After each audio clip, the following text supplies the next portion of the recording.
बिस्मिल्लाहिर्रहमानिर्रहीम। अस्सलाम वालेकुम। मैं हूं ज़हूर अवान और एडोब फोटोशॉप में हम सीख रहे हैं टूल्स के बारे में। अब हमारा जो टूल इस ट्यूटोरियल में हम कवर करेंगे वो है क्लोन स्टैम्प टूल।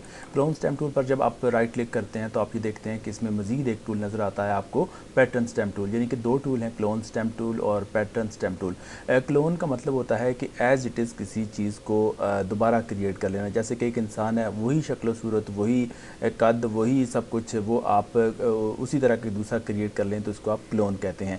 और स्टैम्प का मतलब भी यही होता है कि जब आप एक जगह पे स्टैम्प लगाते हैं तो और दूसरी जगह लगाते हैं, तो जो आपने एक जगह स्टैम्प लगाई होती है तो दूसरी जगह पे जो स्टैम्प लगाते हैं तो उन दो स्टैम्प्स में कोई फ़र्क नहीं होता। मतलब यह है कि ये टूल वो है कि जो आपके क्लोन्स बनाने में और as it is photo create करने के लिए आपकी मदद करता है। तो अब हम इसको इसमें काम करके देखते हैं कि इसमें काम कैसे होता है। सबसे पहले मैं कोई यहाँ से कोई फ़ोटो ड्रा कर लेता हूँ। यहाँ पे एक पिक्चर हमारे पास है और इसको मैं पहले इसका रीसाइज़ कर लेता हूँ और इमेज साइज़ में हम जाते हैं तो इसका मैं साइज़ थोड़ा सा छोटा कर लेता हूँ ताकि हमें काम करने में आसानी हो। तो मैं इसको ओके करता हूँ और उसके बाद मैं यहाँ पे एक ब्लैंक न्यू ले लेता हूँ और यहाँ पे अब विड्थ इसकी 500 कर लें और बस ओके कर देते हैं।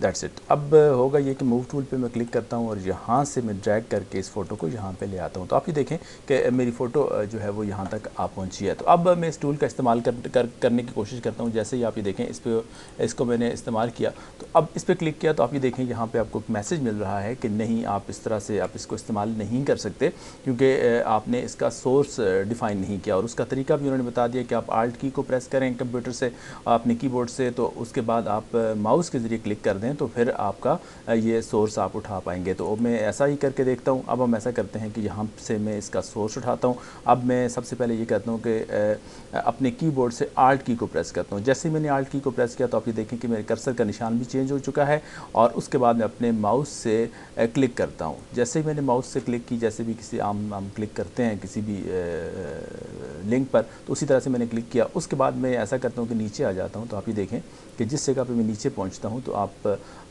वो जब मैं इसको मूव करा रहा हूँ तो वही चीज़ जो नीचे ऊपर थी वही नीचे डिस्प्ले हो रही है।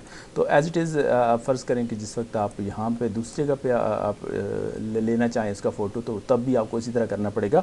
मैं आल्ट की को प्रेस करता हूँ। आप ये देखें आल्ट की को प्रेस किया मैंने, उसके बाद मैंने क्लिक कर दिया यहाँ पे अपने माउस की मदद से। अब मैं इस जगह पे आ जाता हूँ। तो आप ये देखें कि जिस जगह पे मैंने उसको डिस्प्ले कराना चाहा तो वहाँ मैं अपना कर्सर की मदद से उसको मैं मूव कराता हूँ तो वो वहाँ पे ही फ़ोटो डिस्प्ले होना शुरू हो जाती है। तो ये एक तरीका होता है एक तरह के क्लोन्स तैयार करने का। लेकिन आमतौर पर जो फ़ोटोशॉप है उसमें हमें ये काम उस वक्त इस टूल की ज़रूरत पेश आती है जब किसी के कपड़े फटे होते हैं, किसी के सर पर बाल नहीं होते, या कोई कागज़ पेपर फटा होता है, या कोई ऐसी जगह जहाँ पे कोई अनवांटेड पार्ट्स को आप हटा के तो उसको फिल किसी और जगह से करना चाह रहे होते हैं, तो उस वक्त आप इस टूल का इस्तेमाल करते हैं। आमतौर पर हमने अब एक ही जगह पे, जैसे कि हमारे पास कोई फ़ोटो ऐसी मिल जाए कि जिसमें किसी के कपड़े फटे हुए हों तो वहाँ पे हम यूज़ करते हैं। ये देखें एक फ़ोटो हमारे पास आ गई है।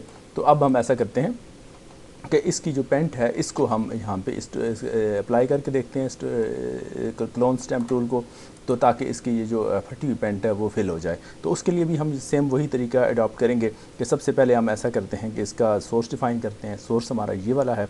मैंने आल्ट की को प्रेस कर दिया और उसके बाद मैंने माउस की मदद से क्लिक किया। तो अब आप ये देखें कि ये पेंट जो है वो यहाँ पे फिल होती जा रही है। तो अब इस तरह वो जो फटा हुआ जो पोर्शन था वो गायब हो गया है।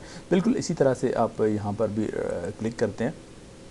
किसी का पहले इसका कोई सोर्स ले लेते हैं, यहाँ फ़र्ज़ करें यहाँ ऊपर से सोर्स ले लेते हैं और उसके बाद हम यहाँ नीचे उसको डिस्प्ले करा देते हैं। तो आपने ये देखा कि किस तरह से आप किसी भी चीज़ को हम इस स्टैम्प टूल की मदद से हम फिल कर लेते हैं।